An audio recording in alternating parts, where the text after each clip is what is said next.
Nggak kerasa nih kita udah sampai di hari terakhir petualangan Before It Travel Food di Cirebon. Tapi sebelum kita bener-bener mengemas barang dan kembali pulang, ada satu ritual wajib yang nggak boleh dilewatin. Satu hidangan yang disajikan di atas selembar daun jati, yang dulunya adalah makanan para pekerja paksa zaman lokal, zaman kolonial Belanda. Hari ini kita bakal menutup perjalanan dengan menikmati nasi jamblang. Kuliner legendaris yang mengajarkan kita tentang bertahan hidup dan solidaritas rasa.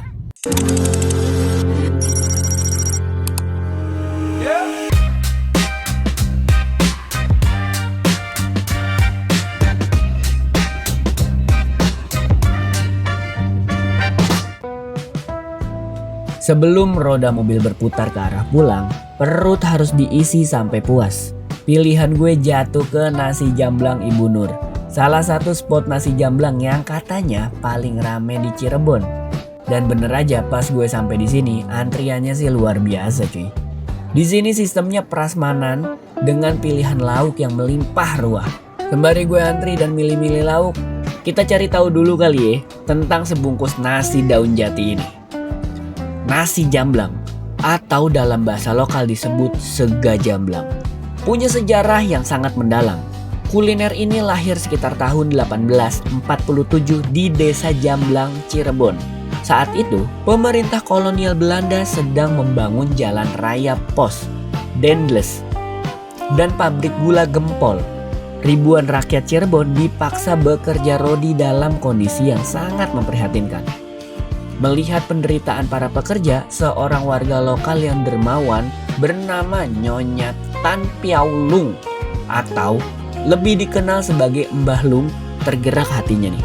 Beliau menyediakan makanan gratis berupa nasi dan lauk pauk sederhana untuk para pekerja rodi. Karena tujuannya untuk bekal bekerja dari pagi sampai malam, mereka butuh pembungkus makanan yang bisa menjaga nasi tetap awet dan enggak basi.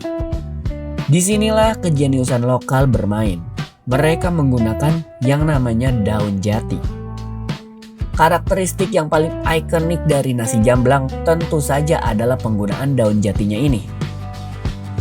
Berbeda dengan daun pisang, daun jati punya pori-pori yang khas. Ketika membungkus nasi yang panas, daun jati akan menyerap kelembapan udara sehingga nasinya enggak gampang kering, enggak cepat basi, dan justru mengeluarkan aroma wangi yang khas. Nasi yang disajikan biasanya berukuran kecil-kecil, seukuran kepalan tangan. Untuk lauknya, proses pembuatannya sangat bervariasi karena pilihannya banyak banget. Mulai dari sambal goreng, tahu semur, paru goreng, perkedel, sampai yang paling wajib dicoba yaitu balakutak atau cumi-cumi yang dimasak bersama tinta hitamnya. Tinta hitam inilah yang memberikan rasa gurih alami yang khas dan kaya. Kenapa hidangan ini tetap dicari dan bikin orang rela antri sampai sekarang? Karena nasi jamblang adalah simbol kebebasan memilih dan kehangatan rasa. Formatnya yang berbentuk prasmanan bikin kita bebas meracik piring kita sendiri sesuai selera kita nih. Perpaduan antara nasi beraroma daun jati, lauk yang gurih, dan sambal merahnya yang khas memberikan rasa simpel tapi sangat memuaskan. Ini adalah makanan yang menyatukan semua kalangan. Dari pekerja pelabuhan zaman dulu hingga wisatawan modern saat ini.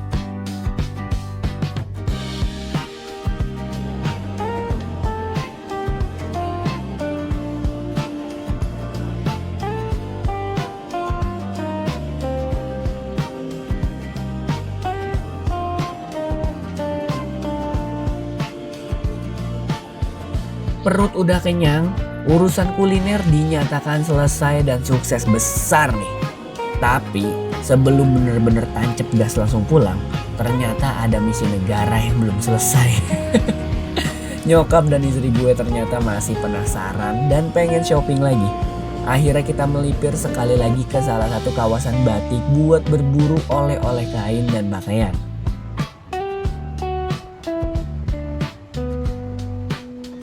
Setelah para wanita puas belanja dan semua bagasi penuh, barulah kami sekeluarga resmi melakukan perjalanan pulang.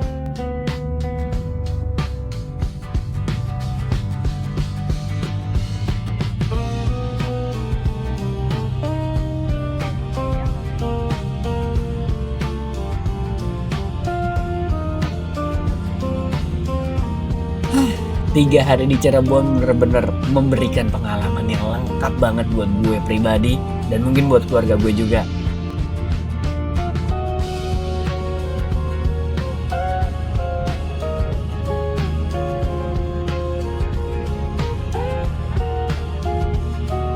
Dari tahu petis di pinggir jalan yang sangat akulturasi,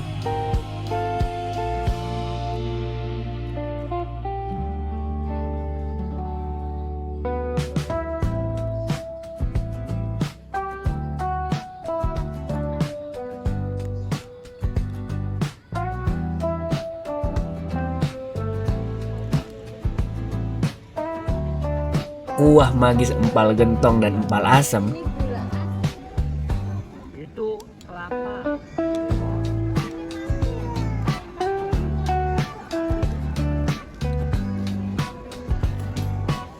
pedasnya tahu gejrot,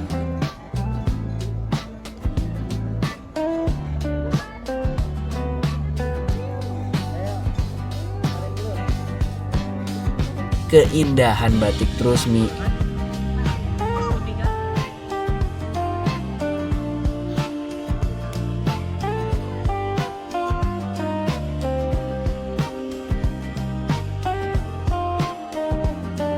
hingga ditutup dengan cerita perjuangan di balik selembar daun jati nasi jamblang.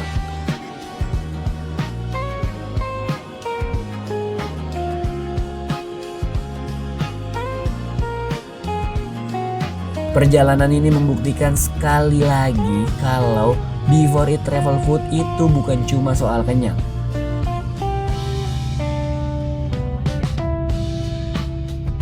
tapi soal menghargai cerita dan warisan budaya yang ditinggalkan oleh para leluhur kita di setiap suapannya.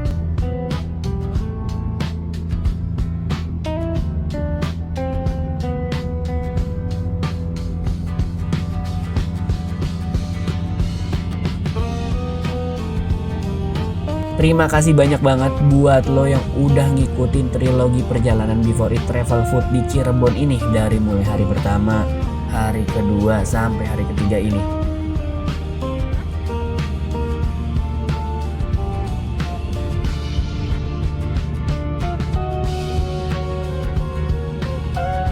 Ya pokoknya gue cuma mau ngingetin jangan lupa di like, comment, and di share.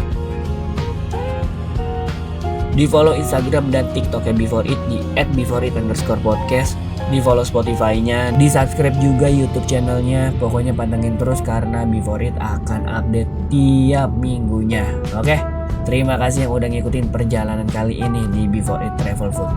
Kira-kira kita bakal kemana lagi nih selanjutnya? Gue Sil Karim dan ini Before It Travel Food. Sampai bertemu di perjalanan selanjutnya karena setiap makanan punya cerita.